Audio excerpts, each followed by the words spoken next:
Well, we're here outside Northumberland County Hall in Morpeth, and it's a lovely sunny day.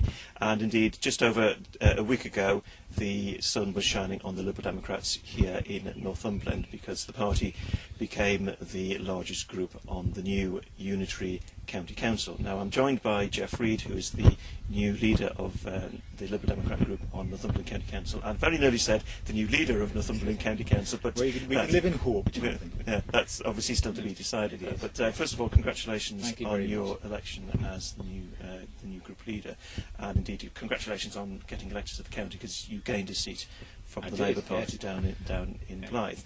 Now, no party is in overall control. You need 34 for a majority on the council. Liberal Democrats are the largest group on 26. So where does that actually leave the county in terms of administration?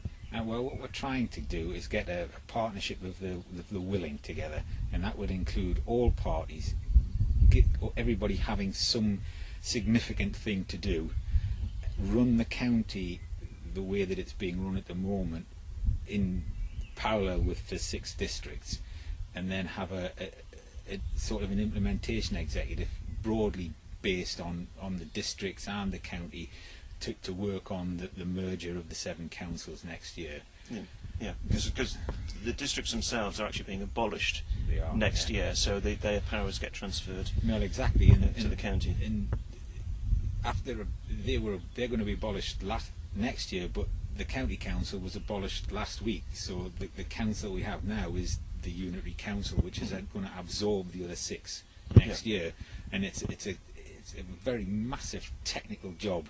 And what I'm trying to do is take the politics out of it as much as possible for this first year, so everybody gets the opportunity to have, an input from the manifesto and design the new council so it'll run effectively and efficiently next year. Right. Okay. So, a coalition of the willing.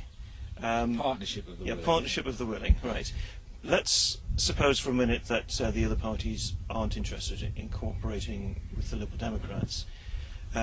Morpeth district already has a history of a LabCon coalition. Now, the 2 parties, Labour and Conservatives together on the county council, would give them a majority, only just, give them 34 seats, so a majority of 1. Now, what are the chances of that happening instead? I don't think the chances of that are very likely. The Conservatives have got 2 of the independents to sign up to their group, so their group now is 19. The Labour group is 17, so whatever that adds up to, they would have a working majority. But I think the differences between the 2 of them would make it unworkable. And certainly there was 36,000 people voted Liberal Democrat in the election, and we've got the most seats, and I don't think the electorate would be forgiving if the 2 other parties got together and decided to freeze us out of everything. Right. So I'm trying my best to get everybody to see that the way forward is to work together in this first year, get the thing and the structures implemented, and then next year, if people want to freeze us out, or we can join with either of the other 2 or the independents, then that's how it will be run. But this is the year that it needs to be not politics free, because we're all politicians, and it's all part of the game. It's all part of why we love what we do, is the politics of it. But I would like to think we could take the majority of the party politics out of it, so we do end up with a functioning organisation next year. Right. Okay. There's already been some changes in terms of policy at County Hall, the very first thing that we did last Tuesday when we came to see the Chief Executive and his deputy was we want to see the abolition of the post-16 transport charges, and because it was part of the Tory manifesto as well, we felt fairly confident that would be the first thing that we could get done without any trouble in main council. And so we told the officers that what we wanted to do.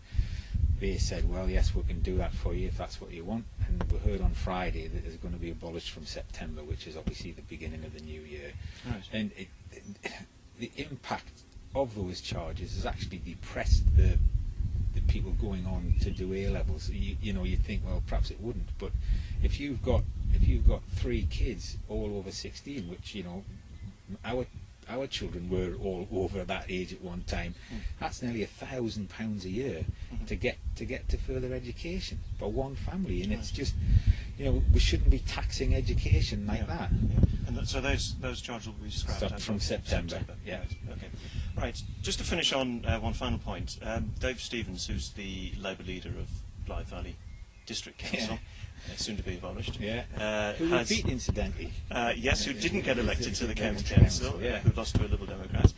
Now he's invited Gordon Brown to Blythe and to Northumberland to come and see for himself the problems of people on the ground. And I'm just wondering, were you to bump into Gordon Brown on that visit, were it to happen, what would you have to say to him? Well, I can think of several flippant things I could say to him, Jonathan, but I think the real question he needs to answer is, why did he think taxing the poor was a good idea? It's appalling to think that a Labour government would impoverish people even more than they have already. So I think my question would be, did he not think how many people would suffer when you abolished the 10% rate? Right. Okay. Geoffrey, thanks very much. Thanks, Jonathan. Cheers.